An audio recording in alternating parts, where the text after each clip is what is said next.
Hello friends, स्वागत है आपका फिनेट के यूट्यूब चैनल पर। तो फ्रेंड्स, आज हम लोग बात करेंगे नेस्ले का जो Q3 का रिज़ल्ट आया है उसके बारे में। तो फ्रेंड्स, सबसे पहले देखते हैं क्या कंपनी ने कोई डिविडेंड अनाउंस किया है।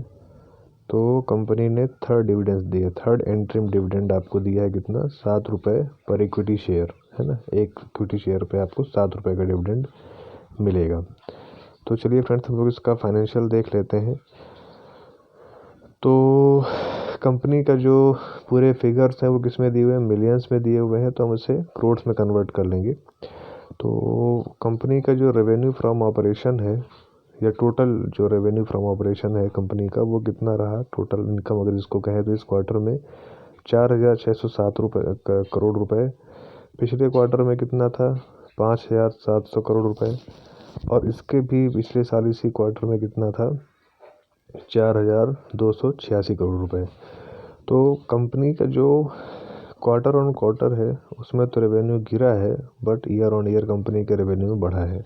एक्चुअली क्या सीन हुआ है कि जो जितने भी FMCG बिजनेस हैं उनमें प्रॉब्लम ये आ रही है कि जो रूरल डिमांड है वो कम हो रही है। और दूसरा रीज़न क्या हो रहा है कि जो छोटे प्रोड्यूसर्स हैं, जैसे जो आजकल आपने देखा होगा ना, कुछ छोटी छोटी कंपनियां स्मॉल स्केल पे साबुन बनाना, चिप्स के पैकेट बनाना, है ना। और इन सब चीज़ों को क्या है, उन्होंने जो बिज़नेस शुरू किया है उसकी वजह से क्या हो रहा है कि कंपटीशन बढ़ रहा है।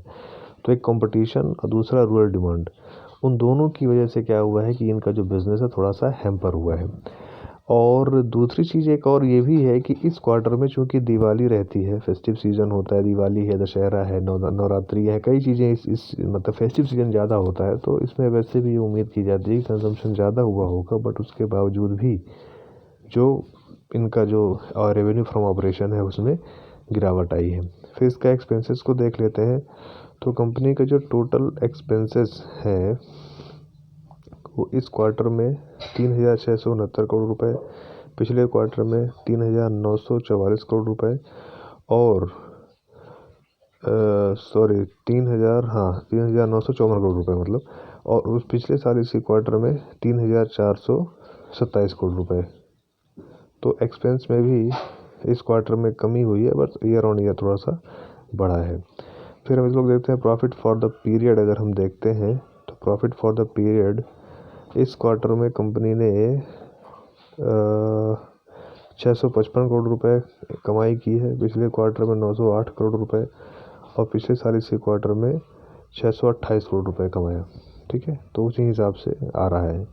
फिर अगर EPS देखते हैं तो कंपनी का जो EPS है वो इस क्वार्टर में 6 रुपये 80 पैसा था, पिछले क्वार्टर में 9 रुपये 42 पैसा है, और पिछले साल इसी क्वार्टर में 6 रुपये 51 पैसा।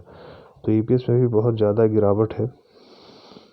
ठीक है, तो ये चीज़ें यहाँ पर आपको देखना है। तो मेन इसका जो बिज़नेस है वो थोड़ा सा मैंने आपको बताया, रूरल डिमांड और कंपटीशन, इन दोनों की वजह से थोड़ा सा प्रभावित हो रहा है।